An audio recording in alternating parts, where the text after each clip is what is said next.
Times Radio today. My pleasure.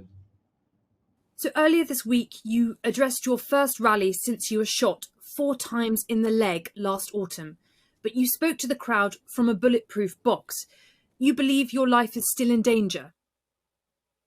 Well, yes, Lucy, not do I believe so. The Interior Minister, he has gone public to say that my life is in danger. But he says it's from some foreign elements, but I know that it is from actually the government itself.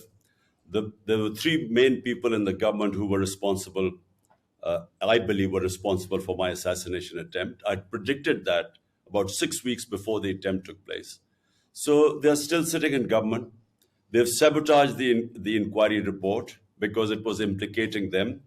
And I think that they're more threatened than ever because they feel, since my party is now overwhelmingly favorite to win the elections, they feel that they feel more threatened, and they feel that if I come back to power, then I would hold them accountable. Well, there's a lot to unpack there.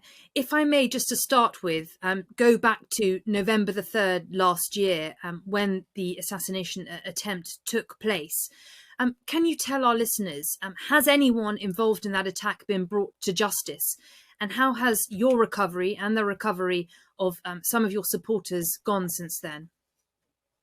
Well, Lucy, there was threat to my life, and I went on public claiming that how they would try to assassinate me, that they would palm it off on a religious fanatic who would claim that I had committed blasphemy. And how did I know that? Because 3.5 years I was in power, and I had, obviously, the intelligence agencies were working with me. So I got information from within the agencies that this is what they were planning to do. I went public, and according to the script, that's exactly what they did. They palmed it off on a religious fanatic who shot who shot at me, and a lot of 12 of our people got injured. But fortunately, there was one bystander who saw him pull out the gun, and just in the nick of time, he put his hand on the gun. So rather than hitting us on the top body, the bullets hit us on the legs. But there were 2 other shooters, and this was confirmed by the Joint Investigating Committee, which came up with forensics and eyewitnesses and confirmed that there were 3 shooters. So after that, the powerful quarters, because there was the intelligence agency general who was involved in this, I nominated him. The Interior Minister, who recently again has made a statement that it's either us or, something like about, either it was us or them, or some stupid statement he's made. And then, of course, the Prime Minister. All of them have been involved in extrajudicial killing, and there's a record about them. So they were still sitting in power, and they sabotaged the findings of the Joint Investigative Committee. Now, since they are still in power, and since my party has won 30 by-elections out of 37 in the last few months, they know that we are favorites to win the elections, and therefore my life is, more at risk now because they're petrified that I would be back in power. Well, certainly some of the language used by the Interior Minister describing you as an enemy and incurable must scare you, I'm sure. Your allies have raised concerns about the disappearance this month of a member of your social media team. Explain what you believe or suspect has happened to him. Well, Lucy, what's happened is that since we were deposed from power, and that this was the person behind it was the army chief. As you know, the establishment is all powerful with the intelligence agencies. So he was the one who was behind the plot, but he co-opted the guys who are in power right now, these 12-party alliance. So since then, what they hoped was that my party would just sort of wither away, because once a party is out of power, people turn their backs on it. But for the first time in our history, something unprecedented happened.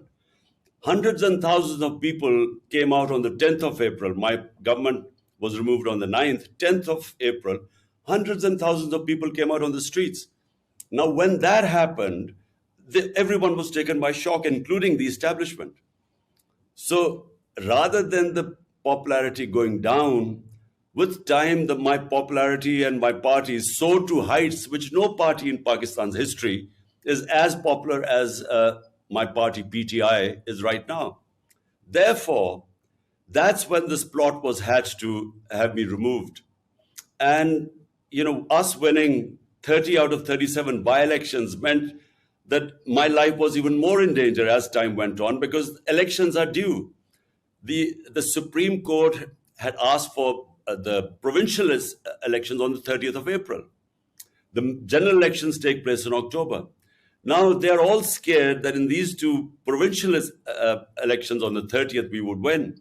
So they're challenging in the Supreme Court right now. They're scared of elections. And so the two are related, the threat to my life and elections and coming to power are all related. Well, certainly, just for listeners and viewers not aware, Pakistan is having a big set of elections this autumn. Of course, you may not be allowed to stand, Mr. Khan, if you are convicted on some of the charges which you are currently accused. This includes corruption, the suggestion that you sold state gifts while in office and hid your assets, and more recently, charges of terrorism. What's your response to these allegations? Well, Lucy, let me just put the record straight. There are 140 cases against me right now, which include blasphemy, which includes sedition, which includes 40 cases of terrorism. 40 cases. Now remember, this country has known me for 50 years. I'm probably the longest known Pakistani and the well-known Pakistani, in 5 decades. So no one believes that I have broken the law, because I've never broken the law in my life. In fact, my movement is called Movement for Justice, Rule of Law. So none of all these cases, whenever they go to a trial court, I get bail because there's nothing in the cases. I mean, for instance, I'm accused of terrorism. Now, how am I accused? Some party members do a peaceful demonstration outside the election commission. I'm sitting in another city and I'm charged with terrorism. Or I go and make a court appearance.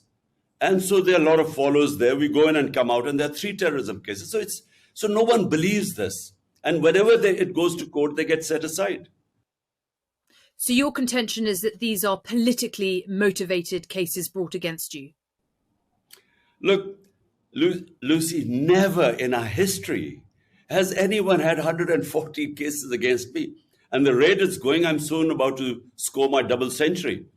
The problem is that, the cases they are slapping against me, no one believes them. Now, for instance, the so-called corruption case, what is it? For 70 years, the law in Pakistan is that whether it's the prime minister, the ministers, or any generals, whenever they get a gift, it has to go to something what is called Tosha Khana. There, they decide the value of the gift. Then they give you an opportunity. Do you want to retain it? If you retain it, in the past, it used to be 20%, used to pay and you used to take the gift. Mm-hmm. Now, in my time, it was 50%. So this is the law. Everything is on record. So whenever this case goes into court, this will be again dismissed. So as you mentioned, there have been protests when you have been called to court. Your supporters have been out on the streets in cities across Pakistan. There have been violent clashes with the police. What's your message to your supporters now? Would you urge them to eschew violence? Lucy, look, let me correct the record again. My people have never indulged in violence, and I'll tell you why. A party that wants elections does not want violence, because violence is one thing that would delay the elections. Now, we've been asking for elections. The government parties do not want elections. So they have been blaming security. One is lack of funds and the other is security situation for delaying the elections. Now, if we were indulging in violence, we would actually be helping the government's narrative about lack of security. So my people have always been told that we do not want to have any clash or any violence. Now, you talked about my social media active, my the guy who was my advisor, Azhar Mashwani, then our social media head in the southern province of Sindh. They have both been abducted. We do not know their whereabouts. They have disappeared for 7 days. But this is not the only situation. In the last 7 months, my chief of staff was abducted. He faced custodial torture. He was stripped naked. He was tortured. He was a professor from the US, who came back to help me. Then my Senator Azam Swati, this is all on media, you can Google it. He was picked up for tweeting. He made one tweet against General Bajwa. And on that tweet, they picked him up. They beat him in front of his grandchildren first. Then they took him to another place where they again stripped him naked. They tortured him. And this is all documented. So why are the supporters worried when the police comes with an illegal? There was no arrest warrant. This was an abduction. They all came to pick me up. The supporters were worried that I would again disappear, abducted, and tortured. So this is and then they know that these are the same people who tried to kill me. Hence, you see the worry amongst my supporters. They have never attacked the police. The police attacked my house with an illegal arrest. They came to pick me up. And from three sides, there were rangers, there were police, there was an armored car. For 24 hours, my house was under attack. And what you saw, what you call violence, when the police attacked them with tear gas shelling and pellet guns and God knows what, this water cannon with chemicals, there was resistance. And why was there resistance? By the way, there were 3 times I told my supporters, look, I'm going to go and give myself up. They would not allow me to give myself up because they were all scared that they would either kill me in prison or they would just, there are so many cases, they would just keep me for months. So there is no confidence in the government right now amongst my supporters. But they do not go and attack the police. In fact, 2,000 of my supporters are in jail right now. Our social media people have been picked up. If you look at what has happened to the media, there's a total clampdown on media. There's a blackout. The only reason they're going after social media because the mainstream media has blacked me out. And so social media is what now they're cracking down so that I have no visibility at all. Mm-hmm. And Mr. Khan, what happens next? As you say, I'm speaking to you as you are in your residence in Lahore. Your supporters have been mounting this defence of you when the police have arrived in recent days to try and pick you up or speak with you. What happens next? Are you going to have to rely on your supporters indefinitely until the elections to defend you in this way? Well, look, the reason why while this whole thing happened was when the police came to pick me up, they asked them, why have you come to pick me up? And they came up with this warrant that they wanted to produce me in court. But the law says that when I gave them an assurity, my lawyer gave them a surety guarantee that I would appear in the court. They can't. The law is very clear. There's section 676 of the law, which says if you give them an surety guarantee, they can't pick you up. And as it happened, I went and appeared in front of the court on that date. Okay. So they knew that this was what they were doing was abduction. That's why there was resistance. But what do I tell my supporters? That it is in our interest that there's no violence because we want elections. It is in the interest of the government, which is trying to bring the security situation as an excuse to run away from the elections.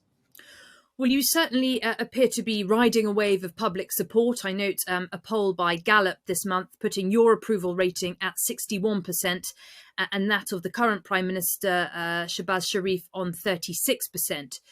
So looking ahead to the elections this autumn, what is your prospectus for government in Pakistan? Sorry, what did you mean? What is my... What are your key policies heading into the elections this autumn, which it looks like you could do very well based on the current polling? Now, Lucy, look, we will sweep the elections and all the opinion polls say that. And And the Yeah. results of the by-elections, out of 37, we've swept 30, despite the establishment and the entire government machinery helping them. That's why they don't want elections. But look, what we need in Pakistan most of all is rule of law. Look, the difference between rich and poor countries is only one. Rich countries have rule of law and hence prosperity, and our countries are plundered by their own ruling elites because they're above law. This is the struggle, not just in Pakistan, it's in the entire developing world, where you find these poor refugees trying to, risking their lives to go to the land of milk and honey like Europe and England. Why? Because there's rule of law. So they have level playing field. In our countries, unfortunately, the elite is above law. And this is the whole struggle going on in Pakistan. They've all ganged up against me. 12 parties have ganged up against me. So the entire political spectrum is on one side, helped by the establishment, which also has always been above law. So this is a struggle for rule of law. And if you have rule of law, then that is what brings prosperity, because it brings investment. Our biggest asset for Pakistan are the overseas Pakistanis, which are 10 million. And their combined GDP is more than the GDP of 220 million Pakistanis. If we can have the enabling environment for them to invest in this country, Pakistan will stand on its own feet. I mean, I'm just giving you a very rough idea that unless you have rule of law, you cannot have prosperity, because we get robbed by our own elites who siphon off money, and it ends up in Western capitals and in offshore accounts. And as I said, it's the problem with, you look at the developing world, it's the problem, same problem everywhere. So, restoring rule of law is at the centre of your policy proposals for the country. Just a quick word, if I may, on Pakistan's fairly precarious financial situation. It is on the brink of default. How are you going to restore financial stability to the country? Well, this is, Lucy, the biggest challenge, because we had sort of balanced our economy like most of the developing world. COVID-19 hit us 2 years after 3.5 years, 2 years was managing COVID-19 and its effects. And then, we had the commodity super cycle. Suddenly, the energy prices skyrocketed. So, not just Pakistan, but most of the developing worlds suffered from balance of payments issues, because when the oil price during our time was between 110 to $115 per barrel, it's come down to 65 to $70. So when the prices went up, so we too had problems. But if you look at the economic survey of Pakistan a year ago, we had the best economic indicators in 17 years of Pakistan's economic history. And so we had managed to balance this. We got our country out of COVID-19, one of the top three countries that managed the virus, the corona effects of COVID-19, the best. We were rated as one of the best countries. And then we managed to pick up our economy. Now, when they pulled the plug, we had overshot all our targets that we had set, whether it was revenue collection, it was exports, it was remittances, it was agriculture and industrial output. So we were doing our best. But what happened was that after that, the new government came in, did not have a plan, markets lost confidence, political instability, because no one knew how, because the government maximum would have lasted for 1.5 years. The elections were this autumn anyway. So that in that political instability and then then incompetence to handle the economic situation and give a roadmap, that's when the economy went into a tailspin. So we lost 35% of the value of our currency in 10 months. Yeah, well, a lot to sort out on that front, on the financial situation. Mr. Khan, just a final word then about cricket and where cricket perhaps meets politics to bring your former life and your current life together, if I may. Tomorrow, the biggest franchise tournament in world cricket returns when the 16th edition of the Indian Premier League gets underway. India has banned Pakistani players from taking part since the Mumbai terror attacks in 2008, and there's no sign of that ban being lifted. The Board of Control for Cricket in India has long been accused of using this ban as a political weapon. My question to you is, would you call on other cricketing nations like England to push for Pakistani players to be allowed to play next year? Well, it is unfortunate, the relationship between Pakistan and India. There's a lot of arrogance in the way India now behaves in the cricketing world as a cricketing superpower. And because of their ability to generate a lot of funds, a lot more than any other country, I think they almost dictate now, as a sort of the arrogance of a superpower of who they should play and who they shouldn't. And um, I find it strange that the Indian Cricket Board would take it out on the Pakistan cricket players. It's just reeks of arrogance. But Pakistan has now very good quality Super League too, and foreign players come to Pakistan, and I think that why, if India doesn't allow Pakistan players, so be it. Pakistan should, we have excellent a clutch of young cricketers coming up, and so we shouldn't worry about it. And of course, back in the day, you used to play for Sussex and I believe for Worcestershire. Have you, by chance, caught the current racism scandal that has beset English cricket? Look, I haven't had much time to watch cricket. To follow that. My life has sort of, you know, hasn't given me the spare time in the last 4 years. But I read about the Yorkshire racism scandal, and look, from the time I started, and I started in 1971 as a teenager, and from that time to when I was finishing cricket in the sort of mid 80s, I saw a change take place in England. There was a lot of open racism in English cricket, in county cricket when I started. And by the end of my career, somehow, if there was racism, it went undercover. You did not have overt racism by the time I finished in the sort of mid to late 80s. But when I started off, I mean, there were all the time racist remarks on the cricket field. It was, even the Pakistanis, especially in the north of England, would suffer racism. There were these skinheads who were very, you know, anyone was a Paki and they would abuse you in the streets. So it gradually began to change. And, by the time I finished, there was much less racism. Well, I'm glad to hear it diminished during your time playing cricket. Clearly, it seems from the latest scandal there is still some way to go, but thank you for commenting on that.